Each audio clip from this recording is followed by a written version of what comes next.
difference across the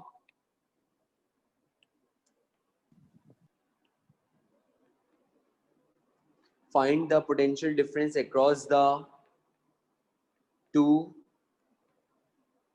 ends of a copper wire to maintain a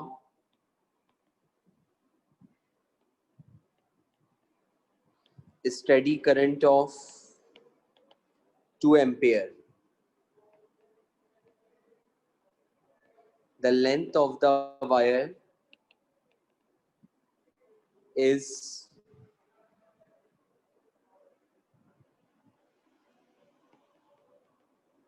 1.5 meter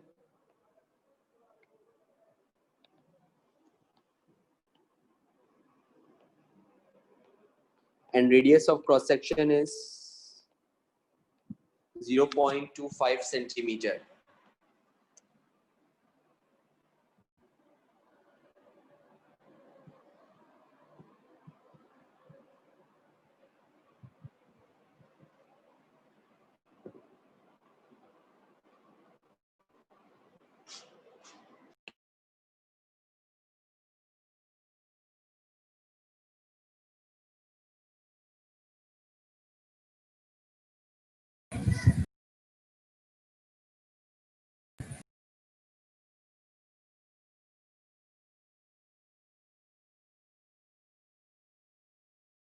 आदि sir की ओए सारा पानी दे गिरी हाँ ये सेकंड ईयर फर्स्ट ईयर नहीं second year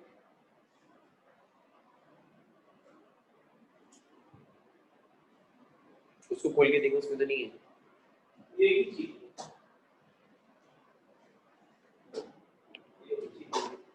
okay so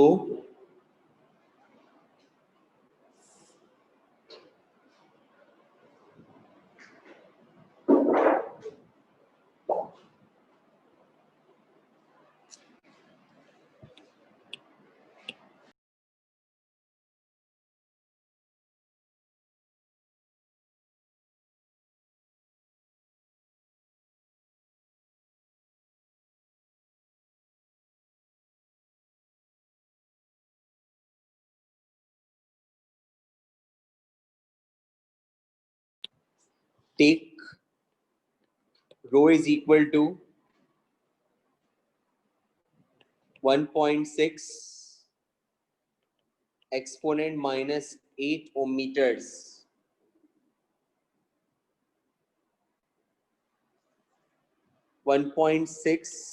exponent minus 8 ohm meter. अब बनाए इसका डेटा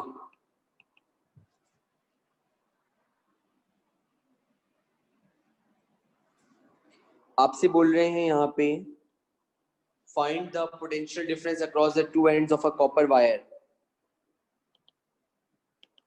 ठीक है to maintain a steady current of 2 ampere. Current की वैल्यू दी हुई 2 एम्पियर, लेंथ दी हुई 1.5 मीटर।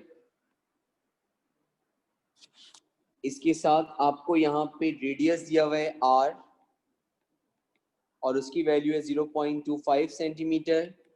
सेंटीमीटर को मीटर में चेंज करेंगे, डिवाइडेड बाय 100,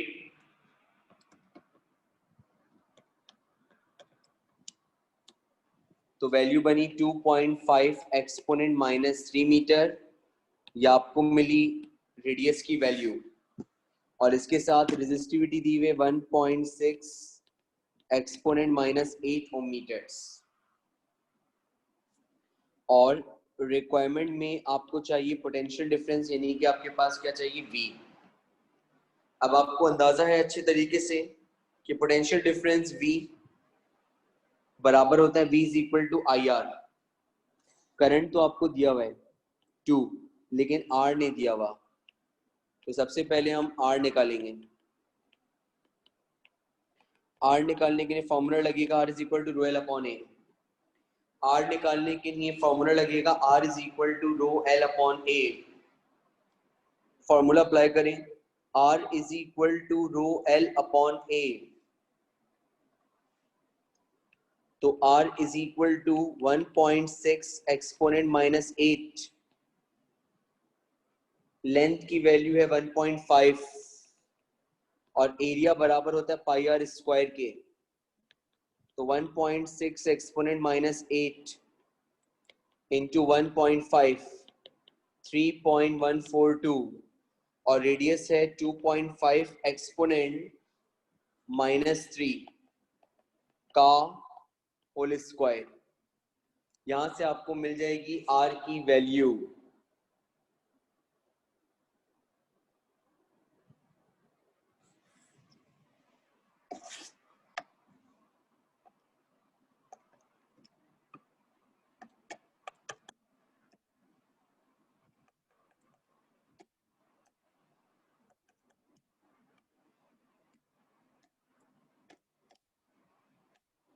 तो आंसर आया इसका 1.22 एक्सपोनेंट माइनस 3 ओम्स।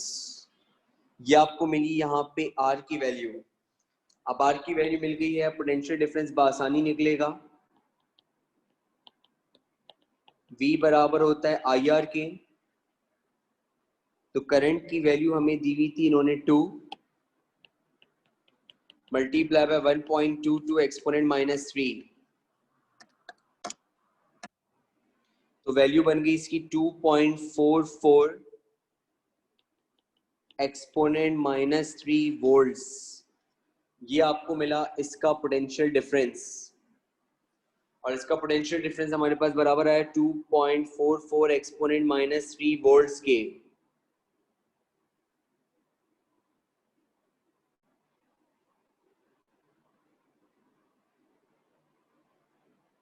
ठीक है,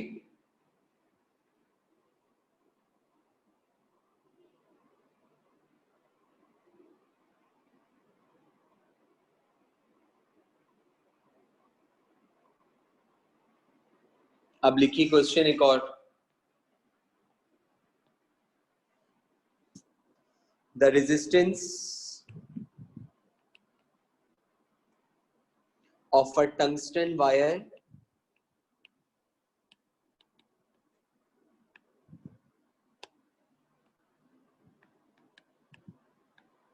the resistance of a tungsten wire used in the filament of 60 watt bulb is 240 ohm when the bulb is hot at a temperature of 20 degrees Celsius. What would you estimate its resistance at 20 degrees Celsius? What would you estimate its resistance at 20 degrees Celsius?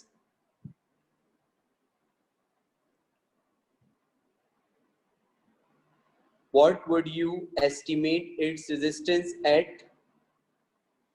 20 degrees Celsius?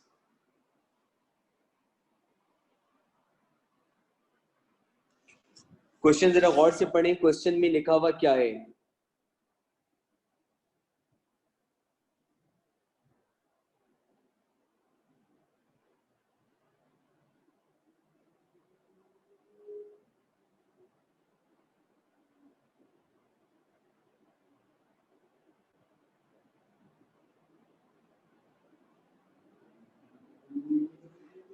Take alpha is equal to 0.0045 centigrade inverse. Alpha is equal to 0.0045 centigrade inverse.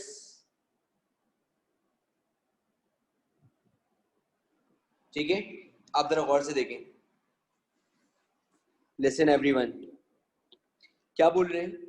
आपके पास मौजूद है एक tungsten wire और वह use किया है आपने एक बल्ब के अंदर, ठीक है। ये बल्ब होता है, बाहर से जो बल्ब नजर आता है, इसके नीचे एक फिलामेंट होता है और ये फिलामेंट टंगस्टन का बना हुआ होता है। ये फिलामेंट किसका बना होता है? टंगस्टन का। आपके पास यहाँ पे ये फिलामेंट टंगस्टन का बना होता है। आपको क्या बोल रहे हैं, सुने। आपको बताना है कि इस फिलामेंट की जब टेम्परेचर 20 डिग्री सेल्सियस होगा तो उस वक्त इसकी रेजिस्टेंस क्या होगी। जब इस फिलामेंट का टेम्परेचर 20 डिग्री सेल्सियस होगा तो उस वक्त इसकी रेजिस्टेंस क्या होगी। यानी कि रेजिस्टेंस आपको निकालनी है at T degree Celsius. Again तो रेजिस्टेंस निकालने का जो फॉर्मूला होता है वो हमारे पास बनता है आर नॉट टाइम, सुनते रहे गौर से, 1 प्लस अल्फा डेल्टा टी। और मैंने 10 बार बोला है जब जब यहाँ पे टेम्परेचर आएगा तो T1 हमेशा 0 होगा, तो इसके लिए T2 हो जाएगा 20 और T1 हो जाएगा 0। तो इसका मतलब ही नहीं हो गया, अल्फा पता है वो भी आ गया और आर नॉट नहीं पता। आर नॉट के बारे में मुझे कोई इंफॉर्मेशन नहीं है। आर नॉट की वैल्यू मैं आपके पास नहीं जानता कि आर नॉट की वैल्यू आपके पास कितनी है, ठीक है। इस चीज के बारे में मुझे कोई इंफॉर्मेशन आपके पास मौजूद नहीं है। अब सवाल ये उठता है कि आर नॉट निकालने के लिए मेरे पास फॉर्मूला होता है R naught is equal to rho L upon A. ना तो मुझे वायर की कोई लेंथ पता है, ना मुझे वायर का कोई एरिया पता है, तो इसका मतलब मैं आर नॉट यहाँ पे इस फॉर्मूले से नहीं निकाल सकता। लेकिन फिर भी मुझे कुछ भी कर करा के आर नॉट चाहिए।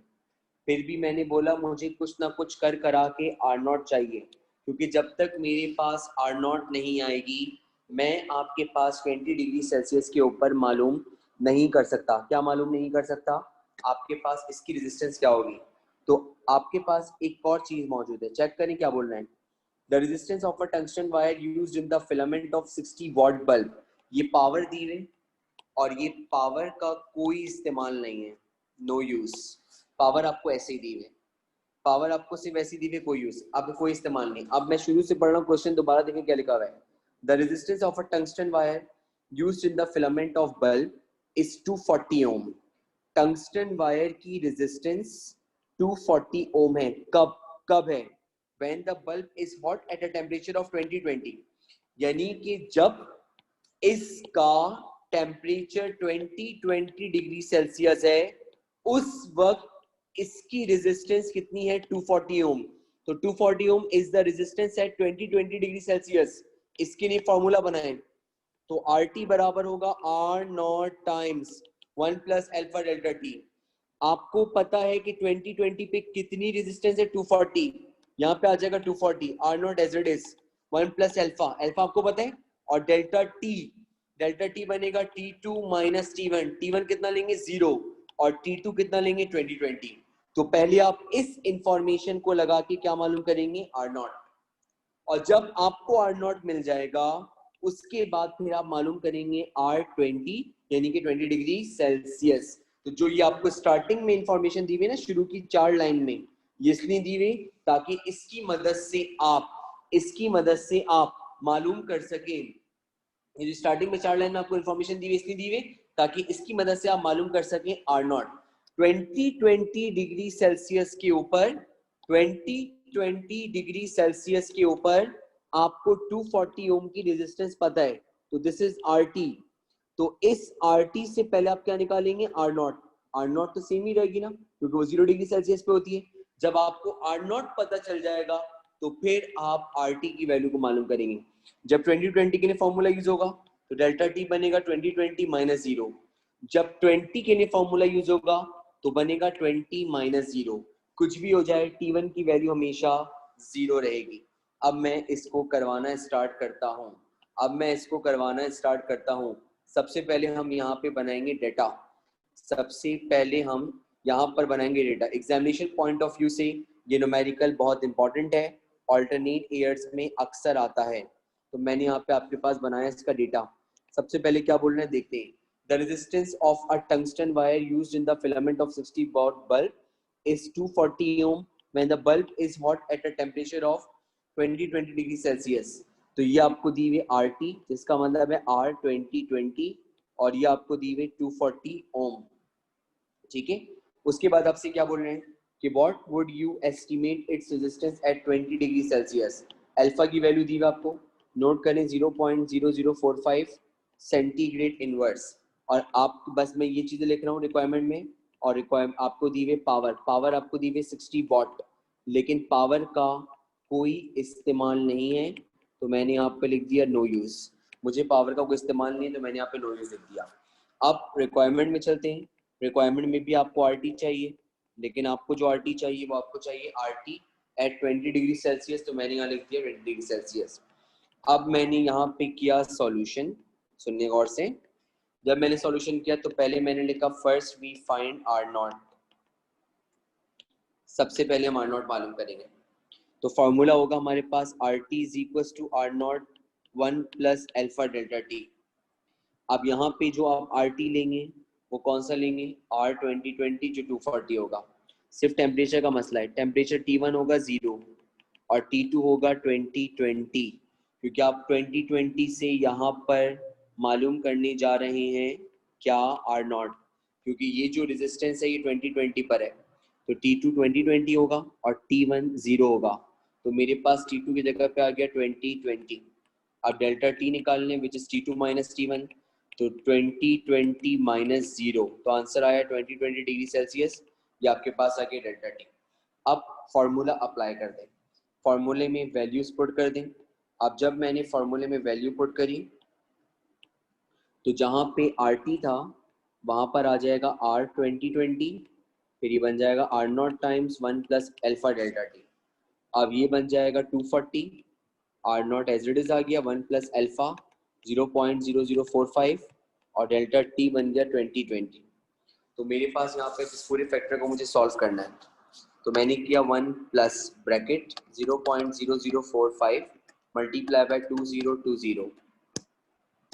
मेरे पास आंसर जो मुझे मिला इस पूरे ब्रैकेट का वो मिला 10.09। ये 10.09 मल्टीप्लाई नीचे जाके डिवाइड, तो मैंने आपके पास यहाँ पे इसको डिवाइड करवा दिया 10.09 से। 240 डिवाइडेड बाय 10.09, तो आंसर मुझे मिला 23.78 ओम। ये मेरे पास आई आर नॉट की value 23.78 ohm. This is R naught जो मुझे मालूम हुआ। अब मुझे मालूम करना है यहाँ पे क्या आर टी, जिसका मतलब है मुझे मालूम करना है R20। अब मुझे R20 मालूम करना है, फॉर्मूला इंट्रोड्यूस कराएं। R20 बराबर होगा R naught times 1 plus alpha delta T. R20 बराबर होगा R naught times 1 plus alpha delta T.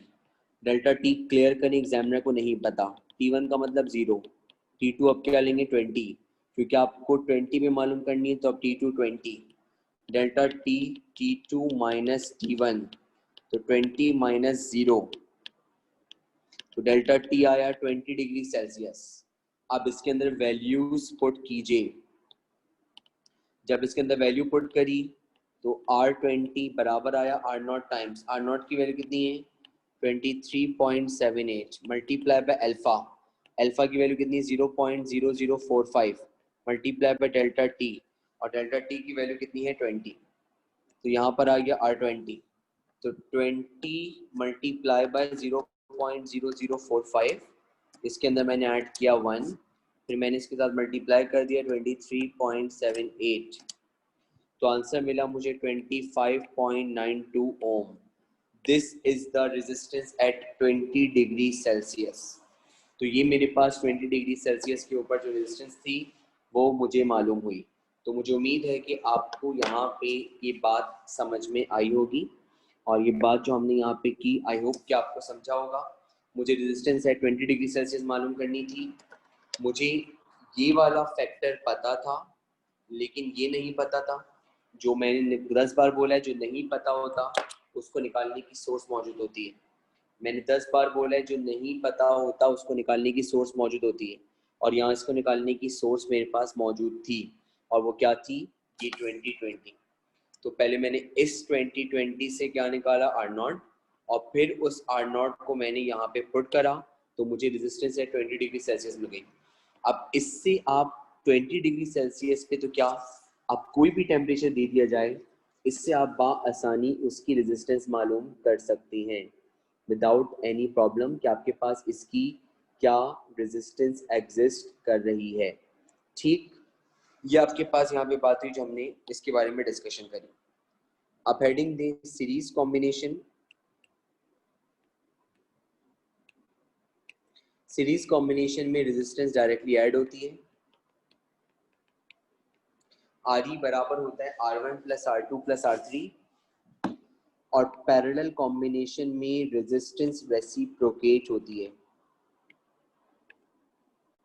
यानी कि 1/RE बराबर होता है 1/R1 plus 1/R2 plus 1/R3। Series में जो रेजिस्टेंस होती है वो आपके पास होती है क्या, डायरेक्टली ऐड, जबकि पैरेलल में जो आपके पास रेजिस्टेंस होती है वो आपके पास होती है reciprocal.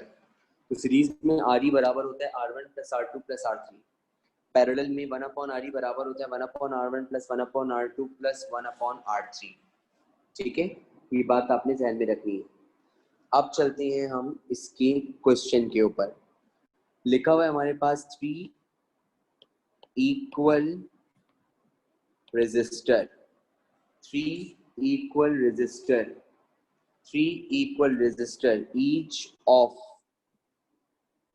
12 ohm can be connected, each of 12 ohm can be connected in 4 different ways. Can be connected in 4 different ways. What is the equivalent resistance? What is the equivalent resistance of each combination? What is the equivalent resistance of each combination? पहले question देखें और question में क्या मालूम करना है वो देखें। सबसे पहले इसका डेटा बनेगा, रिक्वायरमेंट कुछ नहीं आएगी। डेटा में बोल रहे हैं 3 रेजिस्टर्स हैं और तीनों की वैल्यू बिल्कुल सेम है, तो R1 equal R2 equal R3 and that is equal to 12 ohm। 3 resistors हैं और तीनों की वैल्यू बिल्कुल सेम है। R1 बराबर है R2 के और R2 बराबर है R3 के और उसकी वैल्यू आपके पास 12 ओम के बराबर है। और आपसे बोल रहे हैं कि ये 4 अलग अलग तरीकों से कनेक्ट हैं। आपसे बोल रहे हैं कि ये 4 अलग अलग तरीकों से कनेक्ट हैं और आप बताएं कि चारों के अंदर जो इक्विवेलेंट रेजिस्टेंस होगी वो क्या होगी। तो सबसे पहले हम सब हेडिंग दे दें। सबसे पहला हो सकता है कि all are connected in series. सबसे पहला हो सकता है all are connected in series, कि आपके पास ये सारे सीरीज में कनेक्ट हो। तो सबसे पहले एक हेडिंग दे दें all are connected in series और इसके लिए ऐसे बना दें सीरीज में। तो this is R1, this is R2, this is R3। तो all are connected in series में पहला R1, दूसरा R2 और तीसरा R3। अगर ये सीरीज में कनेक्टेड है तो इसका मतलब इनकी इक्विवेलेंट रेजिस्टेंस डायरेक्टली ऐड करके मिल जाएगी। तो लिखें RE बराबर होगा R1 plus R2 plus R3, तो 12 प्लस 12 प्लस 12, आंसर आ गया 36 ओम्स। तो 12 12 12 36 ओम्स। ठीक है, तो आपके पास यहाँ पे 36 ओम्स और ये आपको मिल गया all are connected in series. तो ये पहला कॉम्बिनेशन था। दूसरे पे चलते हैं। दूसरा कहलाएगा all are connected in parallel.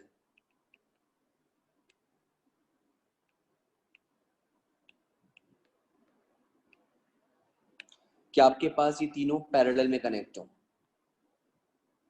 ये पहला आ गया, ये दूसरा आ गया, ये तीसरा आ गया, कि all are connected in parallel. Parallel में रेजिस्टेंस होती है रेसिप्रोकल, तो ये बनेगा 1/RE equals 1/R1 plus 1/R2 plus 1/R3। तो 1/12 प्लस 1/12 प्लस 1/12, हमें अल्लाह ताला ने दिया है शऊर, और आपको भी दिया, मुझे भी दिया, लेकिन मसला ये है कि हम में से कुछ लोग इस्तेमाल करते हैं और कुछ लोग इस्तेमाल नहीं करते। ठीक है, अब कुछ लोग इस्तेमाल करते हैं, कुछ लोग इस्तेमाल नहीं करते। जब बेसिस सेम होती हैं तो कोफिशिएंट्स ऐड हो जाते हैं। 1 + 1 + 1 विल गेट 3 है, तो ये आया 3 और साथ में क्या है a, तो 1/12 1/12 1/12 ऐड करेंगे तो 1 1 1 क्या आएगा 3, और जिस तरह यहाँ a आ रहा था तो यहाँ 1/12, तो 3 × 1/12। ठीक है, तो जब बेसिस सेम होती हैं कोफिशिएंट्स क्या हो जाते हैं, ऐड। कब तक जिंदगी एलसीएम के सहारे गुजरेगी, आखिर कब तक? तो ये आ गया 3 × 1/12, 3 1 = 3, 3 4 = 12 हो गया। अब मैंने यहाँ पे किया 1/RE और ये बचा 1/4, फ्रैक्शन कर दें रेसिप्रोकल, तो RE की वैल्यू मिली कितनी, 4 ohms।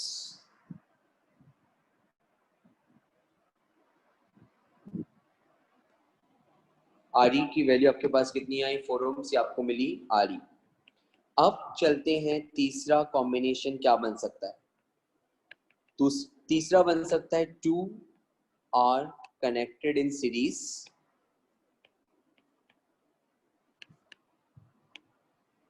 and 1 in parallel।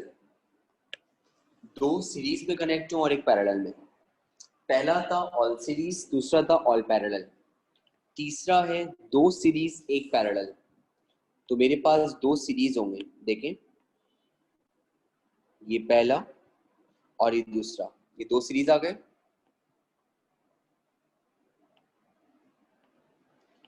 और इनके साथ एक आ गया किसमें, पैरेलल में। तो 2 सीरीज 1 पैरेलल, 2 सीरीज 1 पैरेलल। तो आपको देख के नजर आ रहा है कि मेरे पास ये दो सीरीज में और एक पैरेलल में। सबसे पहले हम इनको सॉल्व करेंगे और ये दोनों सीरीज में। तो मैंने यहाँ पे जुमला लिखा, since R1 and R2 are in series,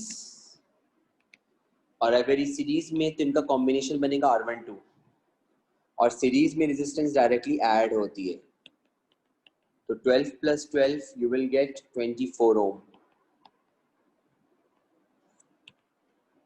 तो हमारे पास ये 24 ओम के बराबर आ गया। ठीक है, अब ये दोनों हट जाएंगे और इनकी जगह पे इनका इक्विवेलेंट आ जाएगा R12। अब ये दोनों हटे, इनकी जगह R12 आया और नीचे मौजूद है R3। अब ये दोनों किसमें हो गए, पैरेलल। तो मैंने लिखा since R12 and R3 are in parallel, और अब मुझे मिल जाएगी equivalent resistance because there are no resistance left after this. तो इसका मतलब अब पैरेलल में रेजिस्टेंस रेसिप्रोकल, तो 1/RE बराबर होगा 1/R12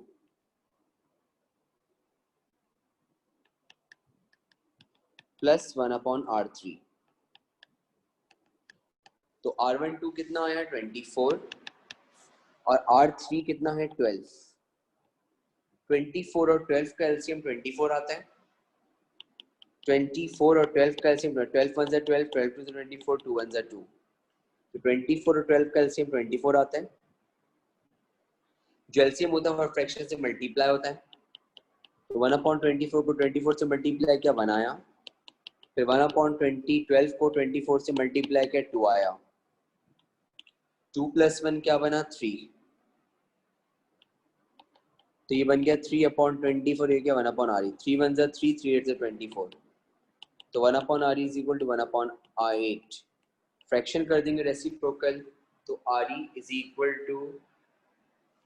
8 ओम। तो आपके पास 8 ओम के बराबर आया। ठीक है, यहाँ पे आपको मिली ये वैल्यू, जिसमें आपके पास क्या था कि जिसमें आपके पास दो सीरीज में थे और एक पैरेलल में। अब आगे बढ़ें, 2 are in parallel and 1 in series. अब 2 पैरेलल में होंगे और 1 सीरीज में होगा. 4 कॉम्बिनेशन थे, 3 पढ़ लिए. 4 कॉम्बिनेशन थे, 3 पढ़ लिए.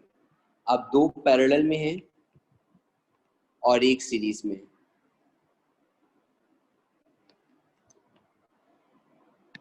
अब ये बन गया मामला. R1, R2, R3. 2 are in parallel and 1 in series.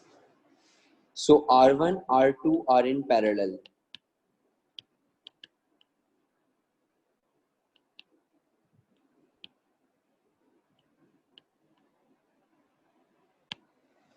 ठीक है. अब ये पैरेलल में, अगर ये पैरेलल में तो रेजिस्टेंस हो जाएगी रेसिप्रोकल. तो 1/R12 बराबर होगा 1/R1 प्लस 1/R2. तो 1/12 प्लस 1/12. अभी से कहा था जब ये बेसिस सेम होती है कोफिशिएंट्स ऐड, तो ऐड होंगे तो क्या बचेगा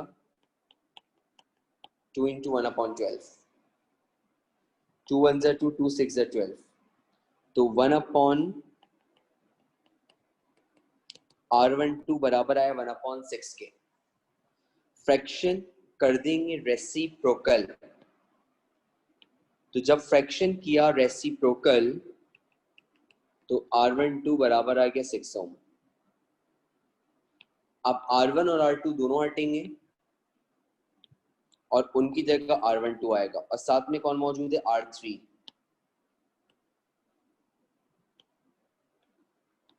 अब ये दोनों किस में हो गए series. Since R12 and R3 are in series, अब इक्विवेलेंट आ जाएगा जो इन दोनों के सम के बराबर होगा. तो 6 + 12, R12 निकाला 6 और R3 12, तो आंसर आया 18 ओम्स. ये आपको मिली एक दूसरे वाले कॉम्बिनेशन की इक्विवेलेंट रेजिस्टेंस. इसको हम कहते हैं अपनी आम जबान में 4 डिफरेंट कॉम्बिनेशंस.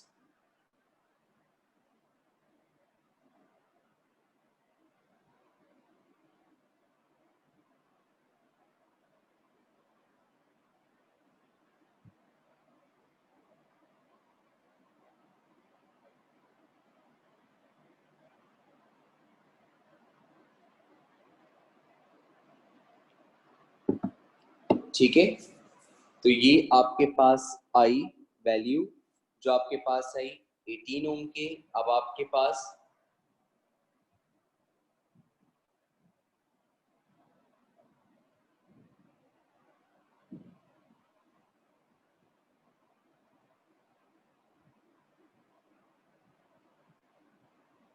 तो भाई नमाज मगरिब का वक्त हो रहा है.